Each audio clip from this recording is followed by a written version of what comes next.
Welcome back to Aenigma Scenes, where we explore the strange, thoughtful, and mind-bending corners of speculative fiction. Today I'm reviewing Tailored Realities by Brandon Sanderson, a short story collection that experiments wildly with form, perspective, and big philosophical ideas. From dialogue-only stories to Black Mirror, style thought experiments, this one made me want to sit down and write immediately. So let's dive in. From what I can tell, Sanderson knows how to work with his fans.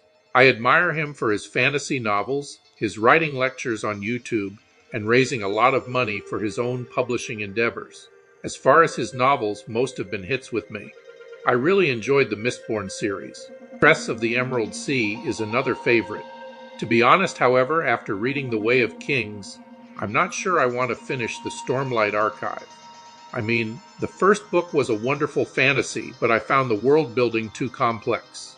And at the time I was reading it, I wasn't in the mood for a fantasy with a gigantic cast. Another miss was The Frugal Wizard's Handbook for Surviving Medieval England. Again, I wasn't in the mood for what it was, a humorous take on time traveling. I'm telling you this because I don't want you to think I'm one of those who blindly loves everything Sanderson writes, because I feel there are a lot of those out there. Don't get me wrong, he's one of my favorite authors, and the books I did not finish were due more to my mood than the book itself.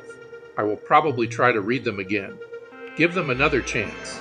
I do this with a lot of authors, not just Sanderson, because that's what I did with the Mistborn series, and I ended up loving it. No, I don't blindly endorse anything Brandon Sanderson writes, because I'm sincere about his Tailored Realities. I really enjoyed it. Why? Because it was different than anything I've read by him before. I don't usually read anthologies, but a collection of speculative fiction by Sanderson came at just the right time. It was a great tome to kick off the new year. I got a mixture of science fiction and fantasy, of dark stories and humorous episodes, of space opera and urban fantasy. Some of the stories were short, like Brain Dump, I Hate Dragons, or Firstborn. This collection also includes 2, maybe 3 novellas, Snapshot, Defending Elysium, and Moment Zero. I enjoyed getting a sampling of Sanderson's flexibility as a writer, and I sensed he enjoyed these stories as he wrote them over the years. The postscripts he included after each entry in the collection hints at his pleasure in revisiting these works. Something else about the postscripts I loved.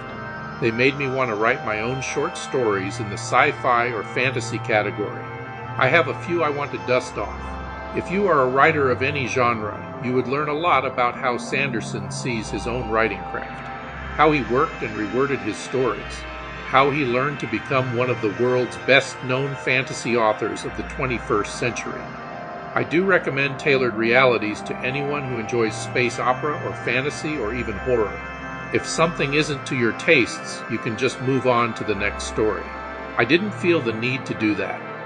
His humorous entries even make me want to give his Frugal Wizard novel another try.